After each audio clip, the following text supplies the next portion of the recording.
6:40 tonight, a person came toward the Pentagon pre-screen area, appeared to be pretty calm. As the officers started to ask him for his pass to get into the Pentagon, he drew a weapon from his pocket and started shooting immediately off. So he didn't say anything, he just engaged the officers. Both officers were hit. The injuries were not life-threatening. They returned fire. The suspect was also hit. His injury is pretty critical. He was transported to a local hospital. And that suspect was John Patrick Bedell, and he was armed with 2 semi-automatic weapons and many magazines of ammunition.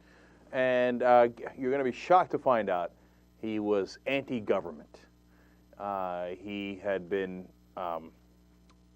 well, certainly encouraged by some, but let's assume, of course, that he's got his own mind, and he thought, well, you know what, this big government is the enemy, and I'm going to go shoot people in the government. And that is literally what he did. He went to the Pentagon and shot a couple of police officers.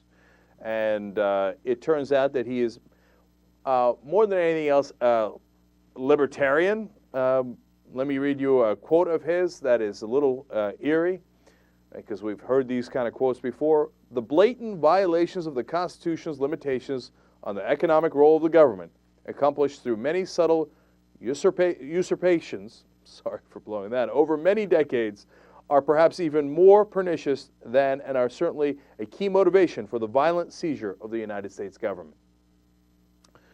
The blatant violations of the Constitution's limitations on the economic role. We have heard that over and over from certain right-wing elements in this country. And now, as with most people, he was a complicated character. He also was really angry at the government for regulating marijuana. So the dude wanted his pot.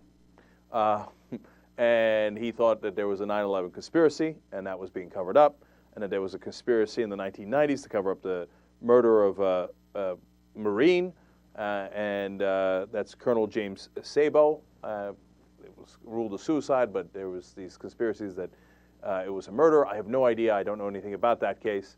But whatever the result was, he grew more and more convinced that the government was the enemy and that there needed to be violent action, that he needed to grab his guns and go do something about it. I don't know how that got into his head. And he went and shot a couple of cops. Add that to what happened in Florida, add that to what happened in Pittsburgh, and the list grows. Add that maybe even certainly to Joe Stack, who ran the plane into the government building, the IRS building in Austin. Now, look, a lot of these guys, you read their stuff, and it's complicated. It's not, you can't just say, oh, okay, he's a right-winger, or he's a Tea Party guy, or he's this or he's that.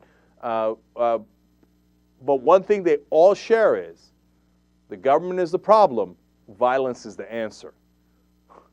And that is obviously not the right way to go, and there are certainly people in this country that are encouraging them in that direction, and that's part of the problem.